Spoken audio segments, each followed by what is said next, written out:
For more on this, we can bring in Stefania Di Stefano, a Paris-based lawyer and the president of the Transatlantic Forum, as well as a specialist on the U.S. Good morning. Thank you so much for joining us on France 24. Good morning, and thank you. Thank you for having me. First, I just want to get your reaction to ABC's decision to indefinitely suspend Jimmy Kimmel's show. So thank you for the question. I think, the first reaction that this suspension is an extremely serious violation of freedom of expression, but is also a perfect example of jawboning.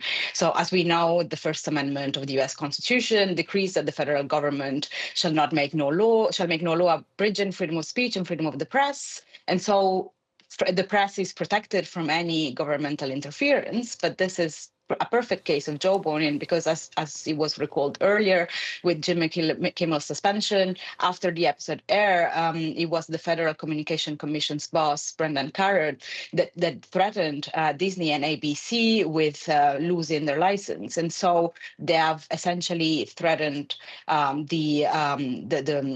the station itself. Now, these tactics are a violation of the First Amendment, because the U.S. Supreme Court has clearly stated that government officials cannot attempt to coerce private parties in order to punish or suppress views that the government disfavors. And ultimately, this is a demonstration of the weaponization of the concept of free speech in the U.S., because the same administration that is strenuously presenting itself as the protector of free speech is also putting in place tactics that directly violate the First Amendment itself.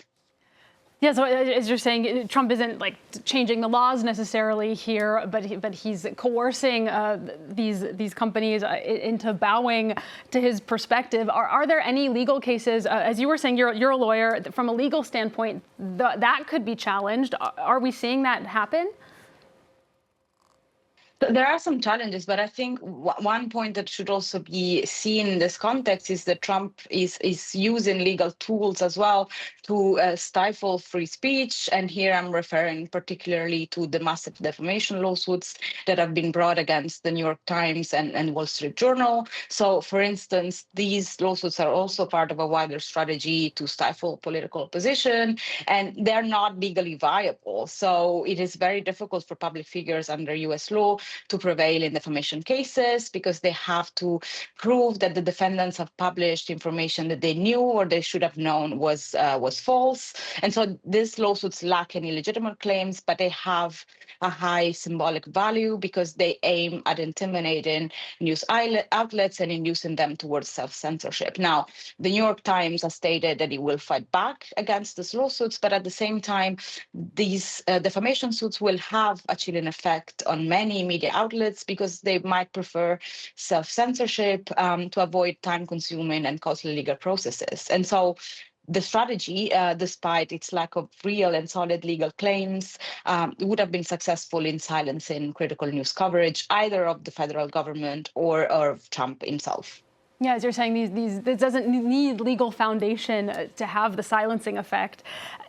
We see a lot of concern in the U.S. Just how unprecedented is the situation currently?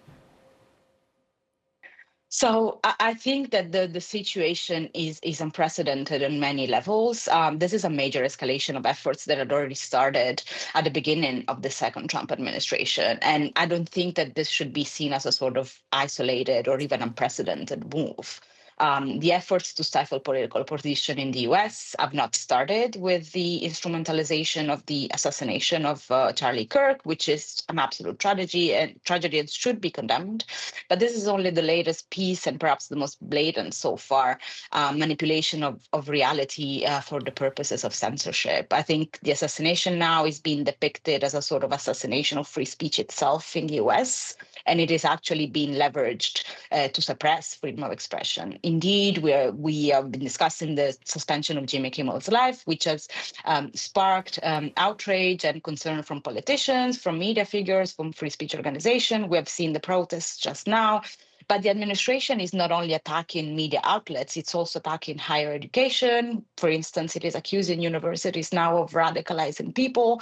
It's also attacking nonprofit organizations, threatening to reduce funding. And so we're seeing that protection of free speech is essentially being afforded when those ideas that are being expressed are aligned with the administration agenda, and that same protection is being revoked when those ideas are critical instead. So it is crucial for this event to be contextualized within the wider full-on assault on democratic debate that is currently taking place in the US. Stefania Di Stefano, I'm afraid we're going to have to leave it there. But thank you so much for giving us your insight this morning. That was Stefania Di Stefano, a lawyer and the president of the Transatlantic Forum, as well as a specialist in the United States.